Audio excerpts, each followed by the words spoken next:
why our External Affairs Minister has slammed SCO, how India is reworking and strengthening its anti-terror strategy, and what lies in India's biggest anti-terror recalibration, especially after Delhi blast. A blast in Delhi shocks the nation, and within a week, India is responding on the global stage. At SCO platform, our External Affairs Minister Dr. S. Jaishankar has gone ahead and given the strongest statement that there will be no whitewashing, no looking on the other side, and this needs to be addressed. Hello everyone, welcome to Vajram and Ravi's Flash News. My name is Shubhangi Singh, and today we are going to understand the change in our anti-terror doctrine, that what we are reasserting and why we need to do this right away. So let us begin with understanding that what statement has been put forth and why. So our External Affairs Minister Dr. S. Jaishankar has gone ahead and on the SCO platform he has clearly said that there can be no whitewashing of terrorism, and it is important that we address, especially in the forum which was made to address the extremism, the terrorism, and it needs to be done now. So this has just come after the Delhi blast, and Delhi blast is going to be another point of strategic reset, just like we saw after the Pahalgam terror attack, because India clearly understands and also links these domestic attacks to the global terror ecosystem that exists, and this need to be dealt again at the global level only. And that is why India is standing here to call for structural reforms in Shanghai Cooperation Organization, and it is calling it as a right to defend itself. Because in this situation, there is no right or wrong for India. This is India's own right to protect itself, defend itself against terrorism. Now, when we talk about this very statement, we also have to understand very importantly that why Delhi blast is the strategic flashpoint or the strategic reset point that we are talking about. So, this particular blast not only exposed vulnerabilities in the internal way, for example, urban policing, intelligence coordination, surveillance and early warning systems, but it also opened up the possibility of transnational linkages which could have been responsible for this attack. So, unlike earlier when there was a domestic incident, we have to understand that this is the time where India is reacting in a different way, where it is taking the response immediately and very assertively, and this is something new to India's anti-terror doctrine. India has basically used this incident which needs to go on the global platform, and this has been used as a point to make the players, global players, realize that global efforts are required to actually stand against the terrorism, and if the cooperation does not come for this, then there is no point of such global multilateral forums that exist. Now, furthermore, we also get to see that this is where, as I said, you are seeing a reset in India's anti-terror doctrine. This reset is basically we are going away from restraint to assertiveness. If we talk about the new anti-terror doctrine or the new posture, the first and clearer thing that is lying in front of us is zero tolerance. This has been said after Pahalgam terror attack also, and this time this has been said, the exact same thing has been quoted on SCO platform also after Delhi blast, that there will be zero tolerance for such acts. There will be no exceptions, and there can be no political or geopolitical justification to such acts. Furthermore, India is going to practice and hold very close its right to anticipatory defense. That means if we know that some strike might take place, we are ready to defend ourselves, and we are going to engage in preemptive strikes if needed. Furthermore, India is also very clear on the rapid attribution. What do I mean by this? That means the hostile actors, basically the space they get to maneuver, that will not be given, and this rapid attribution can be seen at the global level as well.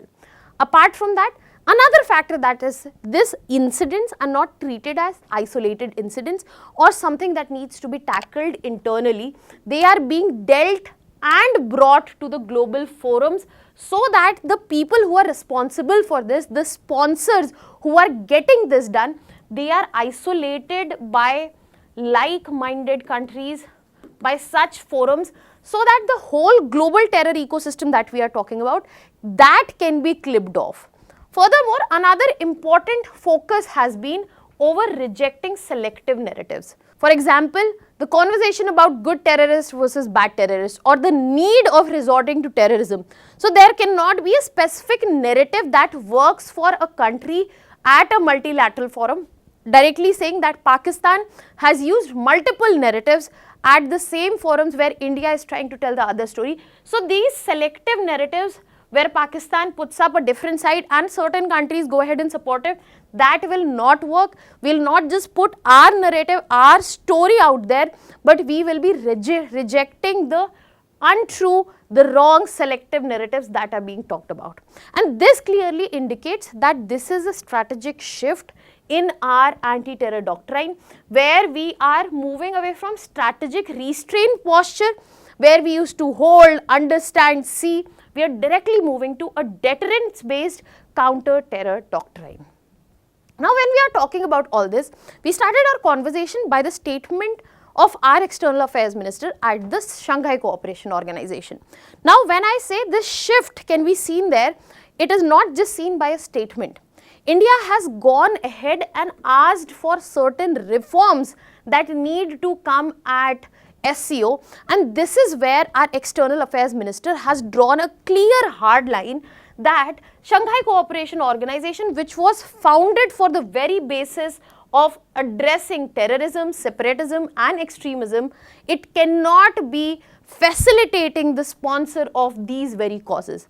So over the time, what we have seen in Shanghai Cooperation Organization, specifically Pakistan, some member states have politicized these issues, and this is where our External Affairs Minister is clearly saying that there can be no looking away. If we are sitting on the table, you cannot pretend that you are not looking at the cause that is right there, the issue that is right there, and there can be no whitewashing. That means there can be no politicization of the issue.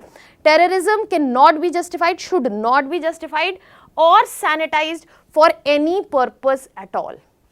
And this is why India has clearly gone ahead and stressed that SCO's credibility will not remain, it will erode absolutely if the member states in the SCO go ahead and keep on politicizing the issue and siding with the sponsor in direct ways or indirect ways. And that is why we have not just made bold statements, we have gone ahead and suggested important reforms so as to ensure that what needs to be done to bring SCO to what actually it aimed for.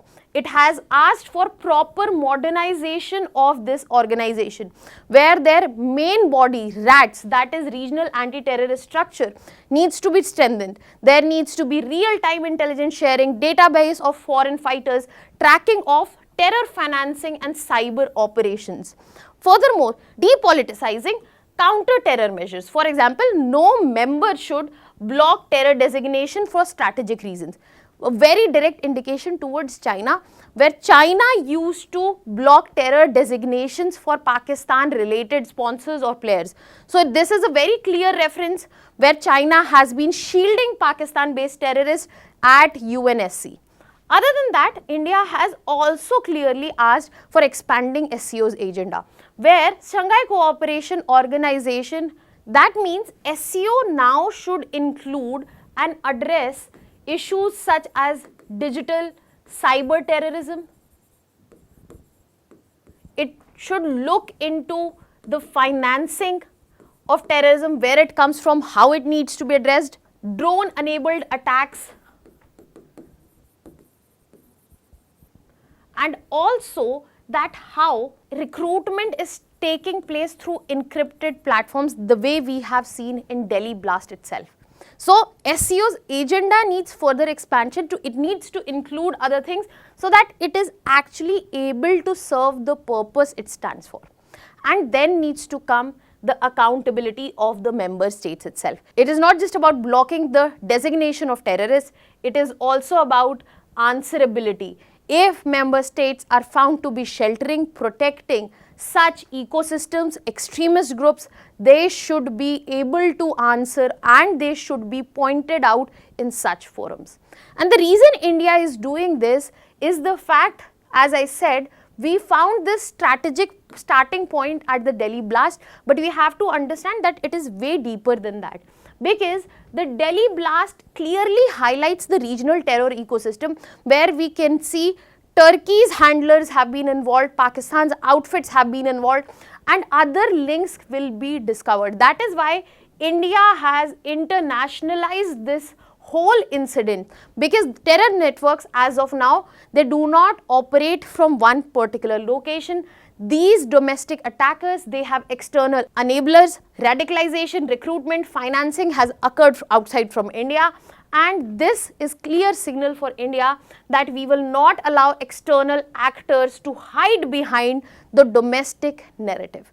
That is why India is looking for a global addressal, a global cooperation or coming together to address this specific situation. And in all of this, India has yet again found a reliable partner with Russia, where India has gone ahead and described Russia's relationship with India as a stabilizing factor internationally, and it becomes of immense importance when it is being said at this particular organization. And Moscow has gone ahead and agreed to the stance that there can be no compromise when it comes to the fight against terrorism. There has been cooperation which has been promised in form of joint counter-terror exercises, intelligence exchange, arms and technological upgrades for counter-terrorism operations. This shows that yes, what we are taking up to the global stage holds relevance, holds truth, and there are countries, there are states which are on the right side. And this comes at a very important strategic time where the president of Russia is going to visit India, and the new commitments will include these important factors which are important for India's counterterrorism doctrine. That is the strategic deterrence, Indo-Pacific energy security, and most importantly, the counter-terror frameworks. On this note, it becomes important for us to also look at the regional and geopolitical implications of the change of this doctrine for India. There will be a direct impact on Pakistan, where we can expect that this is a clear signal to Pakistan-backed networks, and it will build pressure on Pakistan as a state through multilateral forums, and it clearly reinforces India's right to retaliate and also defend itself. Furthermore, for China, it is a warning that shielding Pakistan or shielding designated terrorists is not going to work. There has been a direct ask by member states with specific reference to China to stop using veto for political gains or strategic geopolitical gains. And it also involves a direct impact on Central Asia, where it talks about, when we are talking about Turkey, it encourages tighter border control, better scrutiny on radicalization, especially through routes from Afghanistan, and a global dimension that India stands strong with US, France, EU with reference to the zero tolerance doctrine. And it aims to come up with a clear framework in terms of international counter-terror standard, which will probably address this huge issue which is infecting and polluting the whole world. On this note, I'll be leaving you with a practice question. You can put down your answers in the comment section. This is the question you have for today. And now the answer for yesterday's question, the correct answer here is C, that is 3 only. Now that was all for today. Thank you so much.